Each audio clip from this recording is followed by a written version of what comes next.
ఇంత పెరగడానికి కూడా అదే డీజిల్ తీసుకుంటే డీజిల్ యావరేజ్గా 8,000 ఉంటుంది, 8,000 కేఎల్. ఈరోజు డీజిల్ తెలంగాణలో మరి 15,500 యావరేజీ ఈరోజు మనం ఇస్తూ ఉన్నాం. ఈరోజు లేటెస్ట్ డిస్పాచ్ తీసుకుంటే 19,300 కేఎల్ 19,300 కేఎల్ ఈరోజు యావరేజ్గా మనము ఈరోజు సప్లై చేస్తూ ఉన్నాం. అంటే అదే హైదరాబాద్ తీసుకుంటే డీజిల్ 2,700 ఉంటుంది యావరేజ్గా.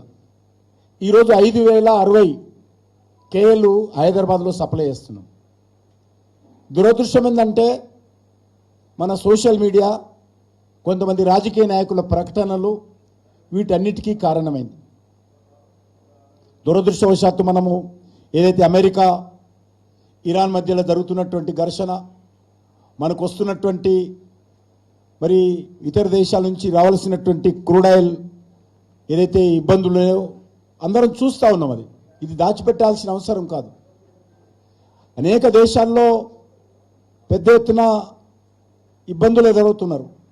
కానీ మన దేశంలో ఎక్కడ కూడా ఈ సమస్య లేకుండా కొంత మనం సమర్థవంతంగా ఎక్కడెక్కడ ప్రపంచంలో అందుబాటులో ఉందో ఆయా దేశాలలో ఎవరెవరు ఏ రేటుకి అమ్మినప్పుడు కూడా మనము రేటు చూడకుండా భారతదేశంలో షార్టేజ్ రావద్దు, కొరత రాకూడదనే ఉద్దేశంతో మనము మరి ఎంత రేటు పెరిగినప్పుడు కూడా అనేక దేశాలలో చిన్న దేశం పెద్ద దేశం నుంచి మొదలు పెడితే అన్ని దేశాల నుంచి కూడా మనము ఈరోజు ఇంపోర్ట్ చేసుకుంటున్నాం.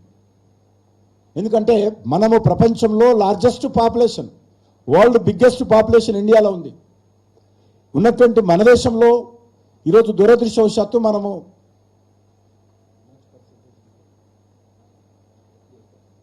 88% మనం ఇతర దేశాల మీద ఆధారపడి ఈరోజు పెట్రోలియం ఉత్పత్తులు సరఫరా చేస్తున్నాం. 88%.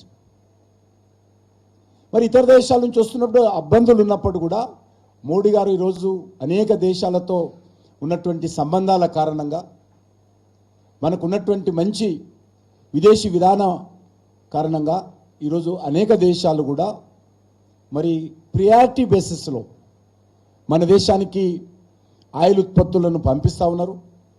మనం కూడా వాటిని మరి సమర్థవంతంగా ప్రతి మోటార్ సైకిల్ వరకు, ప్రతి రైతు వాడేటువంటి ట్రాక్టర్ వరకు, ప్రతి కంపెనీ వాడేటువంటి లారీ వరకు ట్రాన్స్పోర్ట్ కూడా ఎవరికీ కొరత లేకుండా అందించాలనేటువంటి సంకల్పంతో చేస్తూ ఉన్నాం.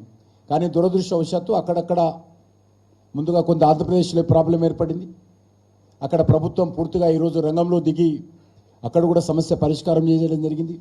మనకు కూడా కొత్తగూడెం ఖమ్మంలో కొంత దీనికి సంబంధించినటువంటి సిగ్నల్స్ వచ్చాయి. ఇప్పుడు అక్కడ కూడా ఎందుకంటే మన దగ్గర సఫిషియంట్ స్టాక్స్ మన తెలంగాణ రాష్ట్రానికి సంబంధించినటువంటి స్టోరేజ్లో ఉంది. కాబట్టి దేశానికి సంబంధించి కూడా ఆ రకమైన స్టాక్స్ ఉంది. ఒకవేళ స్టాక్స్ లేదనుకోండి, సప్లై లేదనుకోండి, ప్రభుత్వమే చెప్తుంది, ప్రభుత్వమే స్వచ్ఛందంగా ముందుకొచ్చి చెప్తుంది అందరు లేదు చూసి వాడండి అని. ఇప్పుడు మనకు ఆ ప్రాబ్లం లేదు, షార్టేజ్ అనేటువంటి ప్రాబ్లం లేదు. ఎందుకంటే అల్టిమేట్గా వీఆర్ డిపెండింగ్, మనం ఇతర దేశాల నుంచి డిపెండ్ అవుతున్నాం. ఇబ్బందులు అయితే ప్రజలకు చెప్తాం, మేము ప్రజలకు చెప్పి ప్రజలను భాగస్వాములు చేస్తాం దాంట్లో. కానీ ఇప్పుడు ఆ పరిస్థితి లేదు.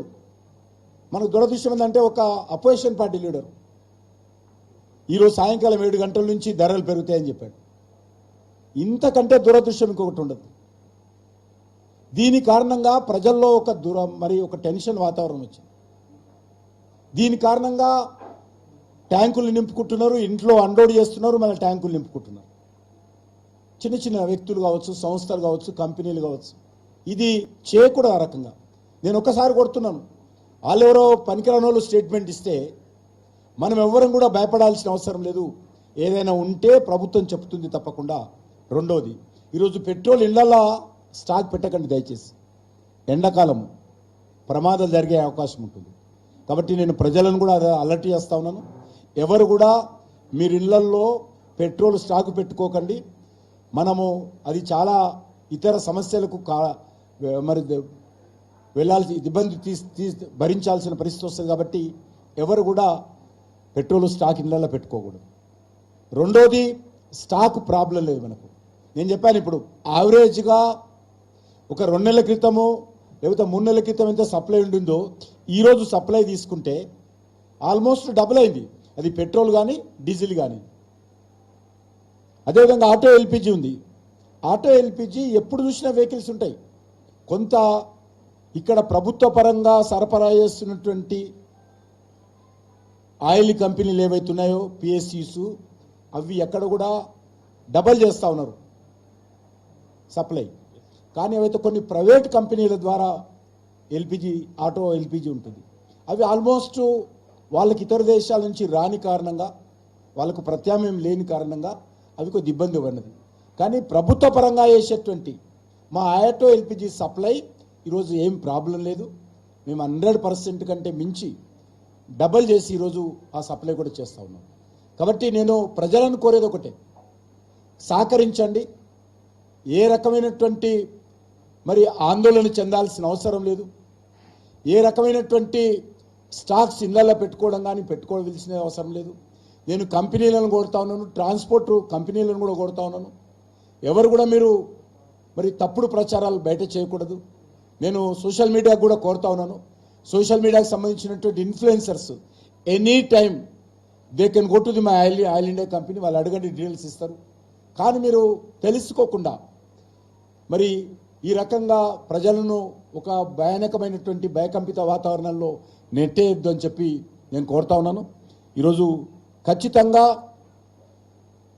ధరలు ఈరోజు నుంచి పెరుగుతాయని చెప్పి వ్యక్తి చెప్పడము, మరొక ఇర్రెస్పాన్సిబుల్గా బాధ్యతారహితంగా ఈ దేశ ప్రతిపక్ష నాయకుడు స్థాయిలో ఉన్నటువంటి వ్యక్తి ఈ రకమైనటువంటి స్టేట్మెంట్ ఇవ్వడం, ఇది చాలా దురదృష్టకరం.